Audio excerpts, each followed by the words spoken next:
Seguimos en UPAO Noticias, edición mediodía. Tenemos hoy en día un invitado especial aquí en UPAO TV, al destacado DIRCOM, Miguel Antezana, para conversar y tener conocimientos actualizados del desempeño, el rol y los desafíos que tiene un comunicador social en la sociedad, especialmente en el rubro de la investigación.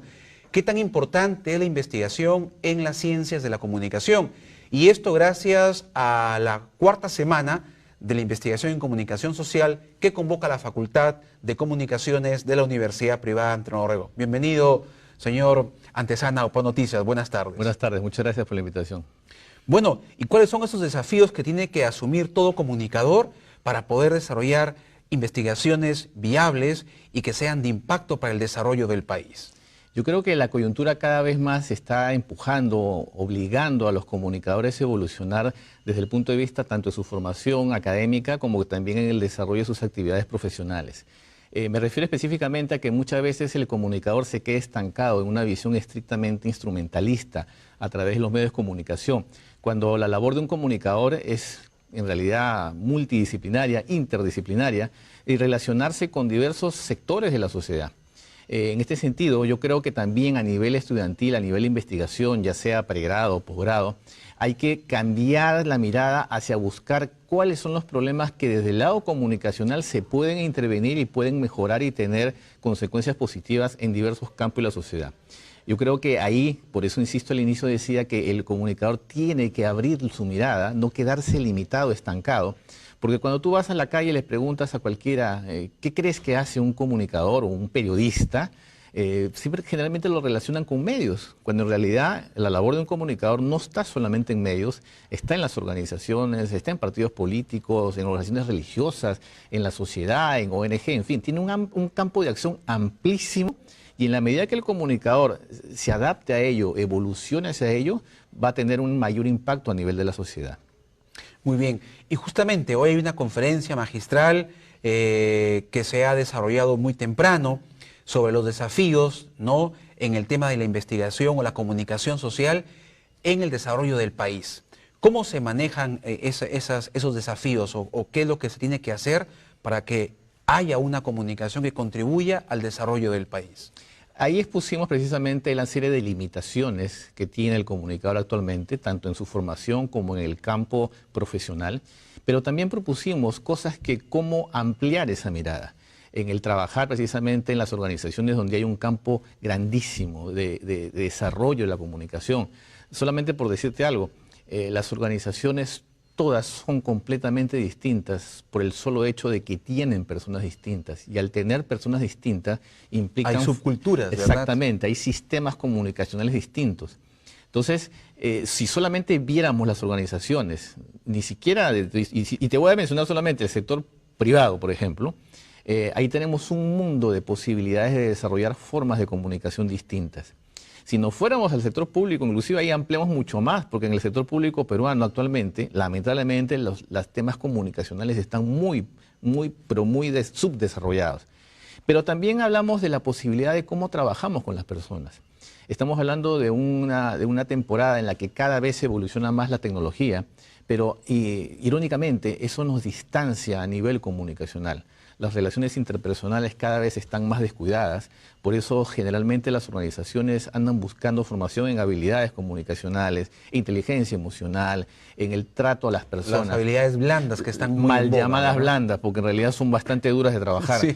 Entonces yo creo que también ahí, fíjate que hay un campo de acción muy grande a nivel del comunicador, que en la medida que él también comience a reestructurar los conocimientos adquiridos en la universidad, que no necesariamente los vas a aplicar en el campo de acción, en el campo profesional. Entonces, en la medida que ese comunicador acepte y se proponga evolucionar, yo creo que ahí vamos a ver cambios importantes en la sociedad.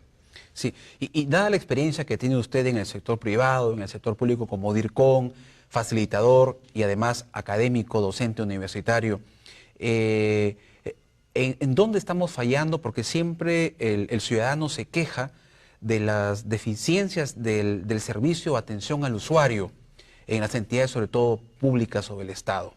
Hemos visto que se han hecho esfuerzos, ¿no?, de capacitación, de mejora, pero ¿en dónde está, diríamos, el error de repente o las deficiencias para no tener un mejor servicio de atención al ciudadano en las entidades del Estado? Yo creo que en al nivel del sector público hay una serie de fallas estructurales. En primer lugar, generalmente las instituciones estatales no tienen esa conciencia y no tienen instalado ese chip, digamos, del servidor público. Muchas veces lo que encontramos son empleados públicos y no toman conciencia que esas personas que están trabajando en el sector público en realidad tienen que prestar un servicio ciudadano que él ya pagó a través de sus impuestos. Estableciendo esa relación básica, fíjate que yo debería exigir como ciudadano que estas personas me atiendan adecuadamente y de manera eficiente. Pero no se da esa relación. Pareciera que en el sector público, no digo que todos, pero muchas personas creen que están haciendo un favor a la población y no es así. Si partimos de eso, fíjate que ahí necesariamente tenemos que llegar al tema de lo que he mencionado, la calidad de atención al ciudadano, la formación en habilidades comunicacionales para que precisamente esta relación de alguna manera sea efectiva y que también sea satisfactoria para el ciudadano. Entonces, ahí también fíjate la gran cantidad de trabajo que tiene un comunicador, porque las oficinas de prensa en el sector público generalmente hacen eso, estrictamente prensa, cuando deberían hacer comunicación interna, claro, comunicación externa, comenzar a trabajar el clima organizacional en el sector público, trabajar esa cultura, esa identidad del sector público que no existe. Cada institución es un mundo completamente distinto, hay subculturas, es más, dentro de las subculturas tenemos muchas personas de tipo distinto. Claro, y cada trabajador también es un mundo complejo. Además, porque tienes los CAS, los 728, 276, en fin, una variedad de tipos laborales que hace que cada uno tenga una manera de hacer las cosas. Entonces, ahí fíjate la cantidad de trabajo que tiene un comunicador en el sector público, tanto a nivel local, regional, nacional. Bien, y ya para ir finalizando la entrevista, también la presencia suya se debe aquí para en la tarde, más tarde, desarrollar un taller con los estudiantes de comunicación para motivar en ellos la investigación. ¿Qué tipos de investigaciones deben desarrollar los comunicadores, además de las que ya hemos desarrollado? O básicamente, ¿en qué va a centrar su atención para motivar en estos futuros comunicadores jóvenes, muy emprendedores, pero que les falta la orientación para investigar sobre temas mucho más de repente de impacto social? Nuestra intención en la tarde en realidad es también, precisamente en línea con lo que estamos conversando ahora, es ampliar un poco la mirada. Y ampliar la mirada hacia precisamente la resolución de problemas. Muchas veces los trabajos de investigación no necesariamente tienen un nivel de profundidad adecuado. Y en verdad se investiga, pero se queda en la superficialidad de las situaciones. E inclusive muchas se van hacia una relatoría de un caso de éxito. Si uno pone en una investigación un caso de éxito, algo que funcionó, entonces simplemente pues se queda ahí. En cambio, cuando tú investigas desde el lado de una problemática, algo que no está funcionando, pero le das esa mirada comunicacional, fíjate que ya hay un aporte no solamente a la academia, sino a la sociedad. Porque si alguien ha investigado algo que no está funcionando y yo desde la comunicación veo una solución, eso también abre posibilidades para que desde otras ciencias también pueda trabajarse un problema social. Entonces yo creo que desde ahí el trabajo, el reto va a ser ahora precisamente plantear a los asistentes cómo vemos, ampliamos esa mirada y cómo resolvemos problemáticas y nos atrevemos a hacer más allá de estrictamente la parte instrumental de lo que es la comunicación. Si se logra eso, yo creo que va a generarse una cantidad de trabajos de investigación muy ricos y en cualquier campo, porque en todo campo necesitamos comunicación. Y una última pregunta, no podemos dejar pasar inadvertida. Ya estamos a unos días de unas elecciones regionales y municipales. Sin embargo, según los analistas, los expertos y la sociedad lo percibe así, es un proceso muy extraño porque no se nota la población compenetrada e identificada como en otras experiencias. Se dice que esto puede ser debido a la corrupción, a la falta de credibilidad que hay en los políticos. Desde su perspectiva, ¿por qué hay ese frío, esa situación no tan cálida de un proceso electoral como se vivía anteriormente en el país? Sí, yo creo que hay dos factores principales. El primero, tú lo acabas de decir, hay un gran descontento nacional frente a lo que es la clase política. Todo lo que ha venido sucediendo en los últimos meses, enterarnos los audios, niveles de corrupción, involucramiento de personas que creíamos que debían administrar justicia o ver las mismas caras siempre, eso genera descontento, genera rechazo.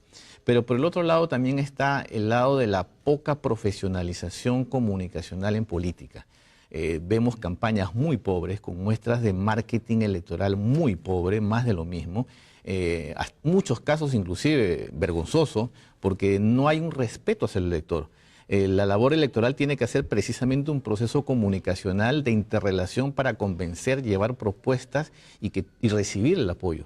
Aquí parece que se estuviera mercadeando en realidad productos, no sé. Se oferta un producto. Sí, se oferta un producto que además no tiene garantía, porque una Claro. vez que lo compras no puedes devolverlo. Así Entonces no hay una conciencia de lo que se está haciendo, y ahí de nuevo empatamos con lo que decía antes, la labor del comunicador. Qué importante también ahí, por ejemplo, es crear conciencia para que las elecciones no sea un acto rutinario, fastidioso, sino que sea algo importante, porque es precisamente el ejercicio de la ciudadanía.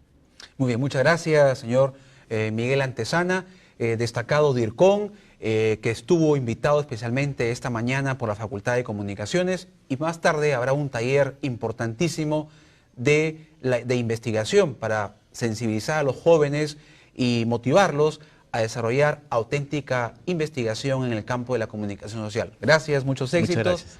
Pausa y regresamos en UPAO Noticias, edición Mediodía.